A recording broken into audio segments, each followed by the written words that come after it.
Assalamualaikum warahmatullahi wabarakatuh. Perkenalkan, nama saya Jilan Duratul Hasna. Saya dari kelas B Sastra Inggris dengan nomor induk mahasiswa 220302110104. Baik, di sini saya akan mempresentasikan tentang biografi Khalifah Utsman bin Affan. Di sini saya membagi 4 bab. Yang pertama ada biografi, yang kedua di masa Nabi Muhammad SAW, yang ketiga sebagai khalifah, dan yang keempat wafatnya Utsman. Yang pertama, biografi. Siapakah Utsman bin Affan? Utsman bin Affan bin Abi al-Ash bin Umayyah bin Abdu Syams bin Abdu Manaf bin Quraisy bin Kilab. Utsman terlahir pada 574 Masehi di Taif, tercatat sebagai salah satu dari 22 orang Mekah yang tahu cara menulis. Ayahnya bernama Affan bin Abi al-Ash dari suku Bani Umayyah. Ibunya bernama Arwa binti Quraisy dari Absyams. Satu saudara perempuan bernama Aminah. Ayahnya, Affan, meninggal pada usia muda saat berpergian ke luar negeri, meninggalkan Utsman dengan warisan yang besar. Utsman menjadi pedagang seperti ayahnya. Bisnisnya berkembang membuatnya menjadi salah satu orang terkaya dari Quraisy. Utsman masuk Islam atas ajakan Abu Bakar dan termasuk golongan al-Sabiqun al-Awwalun, golongan pertama yang masuk Islam. Utsman adalah sahabat Nabi, juga khalifah ketiga dalam Khulafaur Rasyidin. Utsman sangat handal dalam bidang ekonomi dan sangat dermawan. Banyak bantuan ekonomi yang diberikan pada umat Islam pada saat perang Tabuk. Beliau mendermakan 950 ekor unta, 70 ekor kuda, 1000 dirham. Utsman juga membeli air seharga 35.000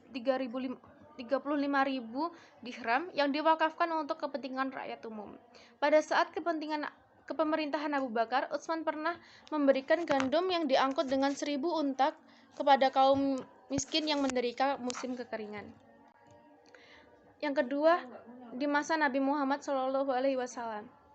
Awal pindahnya ke agama Islam. Sekembalinya dari perjalanan bisnis ke Suriah pada tahun 611, Utsman mengetahui tentang misi Nabi Muhammad SAW. Setelah berdiskusi dengan Abu Bakar, ia memutuskan untuk masuk ke Islam.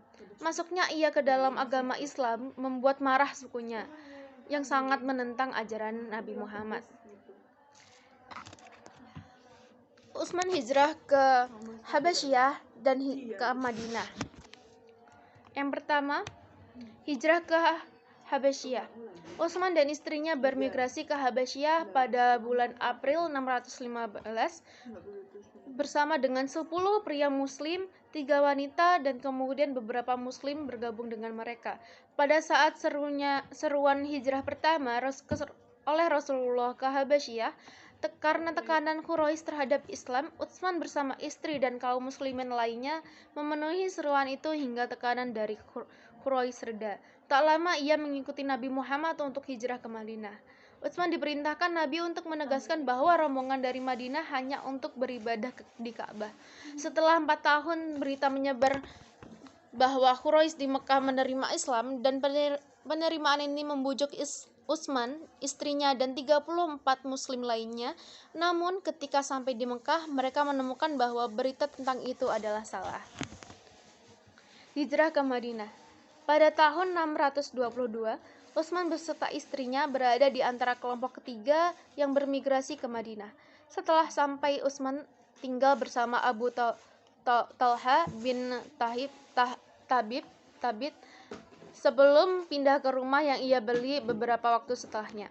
Utsman adalah salah satu pedagang terkaya di Mekah. Tanpa membutuhkan bantuan keuangan dari saudara-saudara Ansari, karena ia telah membawa kekayaan yang sangat besar yang telah ia kumpulkan. Sebagian besar muslim Madinah adalah petani dengan sedikit minat dalam berdagang, dan orang Yahudi telah melakukan sebagian besar perdagangan di kota. Utsman menyadari adanya peluang yang besar untuk berdagang di kalangan umat Islam dan segera memantapkan diri sebagai pedagang di Madinah. Dengan kerja keras dan kejujuran, bisnis berkembang pesat, membuatnya menjadi salah satu orang terkaya di Madinah. Yang ketiga, sebagai khalifah. 1. Pemilihan Utsman. Setelah wafatnya Umar bin Khattab sebagai khalifah kedua, diadakan musyawarah untuk memilih khalifah selanjutnya. Ada 6 orang kandidat khalifah yang diusulkan, yaitu Ali bin Abi Thalib, Utsman bin Affan, Abdurrahman bin Auf, Sa'id bin Abi Wahas, Zubair bin Awam, dan Talhah bin Ubaidillah.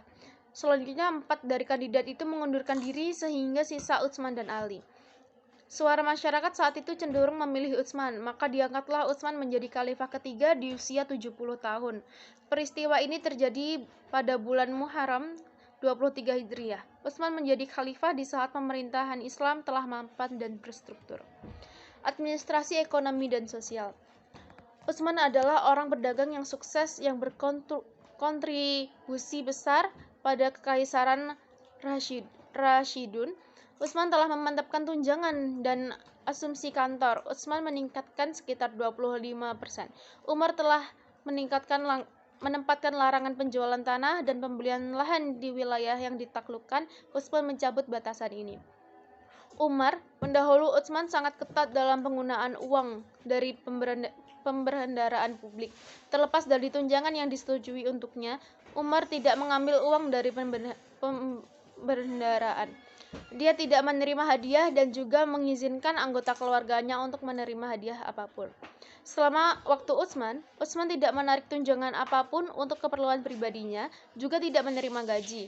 Tidak seperti Umar, Utsman menerima dan mengizinkan anggota keluarganya untuk menerima hadiah dari tertentu.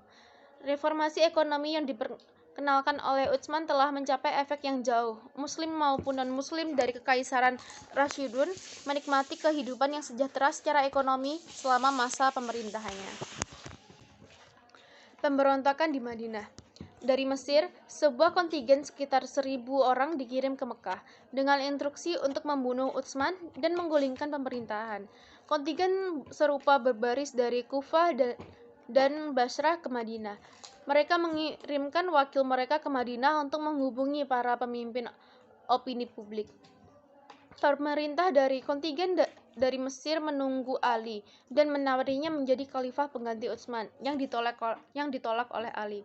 Perwakilan dari kontingen dari Kufah menunggu di Al-Hubair, sementara perwakilan dari kontingen dari Basrah menunggu di Talhah. Pengepungan Utsman. Tahap awal pengepungan rumah Utsman tidak parah, tetapi hari ke hari pemberontakan meningkat tekanan mereka. Dengan kepergian para peziarah ke Mekah, para pemberontak semakin diperkuat dan sebagai konsekuensinya krisis semakin diperdalam. Para pemberontak memahami bahwa setelah haji, umat Islam berkumpul di Mekah berbaris ke Madinah untuk membebaskan Utsman. Karena ini mereka mengambil tindakan terhadap Utsman sebelum ziarah berakhir. Selama pengepungan Utsman mencegah para pendukungnya untuk berperang dan pemberontak untuk menghindari pertumpahan darah muslim oleh muslim. Yang keempat, wafatnya Utsman. 1. Pembunuhan. Pada tanggal 17 Juni 655, ketika menemukan gerbang rumah Utsman dijaga ketat oleh pendukungnya, pemberontak Mesir memanjat dinding belakang dan merayap masuk. Para pemberontak memasuki kamar dan memukul kepala Utsman. Naila, istri Utsman, melempar dirinya ke tubuh Utsman untuk melindunginya dan menjaga tangannya untuk membelokkan pedang sehingga jarinya terpotong. Tapi pukulan berikutnya membunuh Utsman. Para pemberontak mencoba memenggal mayat Utsman, tapi Naila dan Al-Banin melempar diri mereka dan berteriak, memukul wajah mereka sehingga pemberontak itu terhalang. Mereka menjarah rumah, bahkan merenggut cadar wanita. Para pendukung Utsman di gerbang mendengar mereka dan masuk, tetapi sudah terlambat. Pemakaman. Setelah jenazah ada di rumah sekitar 3 hari, Naila mendekati beberapa pendukung untuk membantu penguburan. Tubuh diangkat oleh saat senja karena blokade tidak ada peti mati yang bisa diperoleh. Tubuh dikuburkan oleh Hasan, Hussein, Ali, dan lainnya. Naila mengikuti pemakaman dengan lampu, tetapi untuk menjaga kerahasiaan lampu itu harus dipadamkan. Jenazah Utsman dibawa ke Jannat al-Baqi, tetapi beberapa orang di sana menolak penguburan Utsman di kuburan kaum muslim. Para pendukung bersikeras bahwa tubuh harus dimakamkan di Jannat al-Baqi. Mereka kemudian menguburkan di kuburan Yahudi belakang Jannat al-Baqi. Beberapa dekade kemudian, para Umayyah menghancurkan tembok yang memisahkan dua kuburan dan menggabungkan pemakaman Yahudi dan Muslim untuk memastikan bahwa makamnya kini berada di pemakaman Muslim.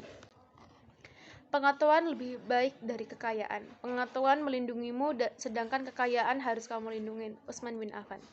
Terima kasih.